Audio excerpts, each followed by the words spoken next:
Listen, listen up, rising. Yeah, listen up, rising. Hey, what's good? They call me Wyre The Lovechild. Some people call me Wyre The Lion. You take your pick. The day I really fell in love with this music thing was when I watched Michael Jackson on stage, and then he did Billie Jean. I died. That's the first time we saw the moonwalk. And I'm like, you know what? I want to be on that stage. The first single I released on radio was Sikiza, produced it by Ted Josiah, production house called Audio Vault. And that's where I got to meet Nazizi, Nameless, and a couple of other artists who were recording under the same stable at that time. First time hearing my song on radio, Ted called me because he did a phone interview. He's like, what's up? What's up, East Africa? Up next is East Africa's bad boy of R&B, Wyre The Lovechild. And up next is a single, Sikiza. The jam played, the backflips I did in the house. It was such a humbling moment for me, and I've never looked back ever since. Another highlight in my career was definitely the Necessary Noise project. So one day we suggested to Ted that we'd love to do a project with Nazizi, just a collaboration. I remember Naz recorded her part, and I recorded mine. And then he kept on saying, you know, we need a rapper with a proper English rapper. With a killer flow, hip-hop flow. So the next day, who shows up in the studio? Naz and Bamzigi, the African Superman.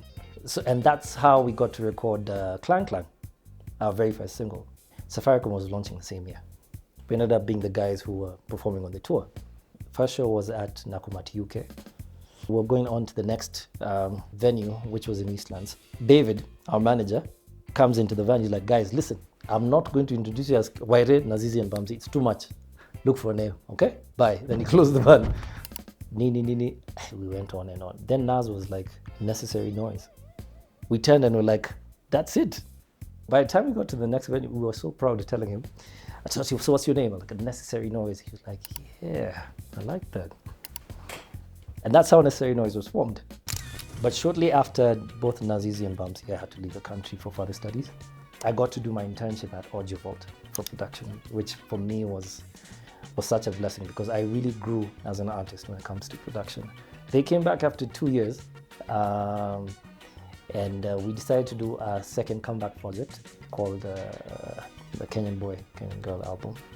We had started the project also working on it with Bamzi, but unfortunately he had other commitments, school-wise. So we got his blessings and we continued with the project as myself and Naz, and that's how we did the Kenyan Boy album. A couple of years ago, I got awarded for Best New Entertainer in the International Reggae Awards.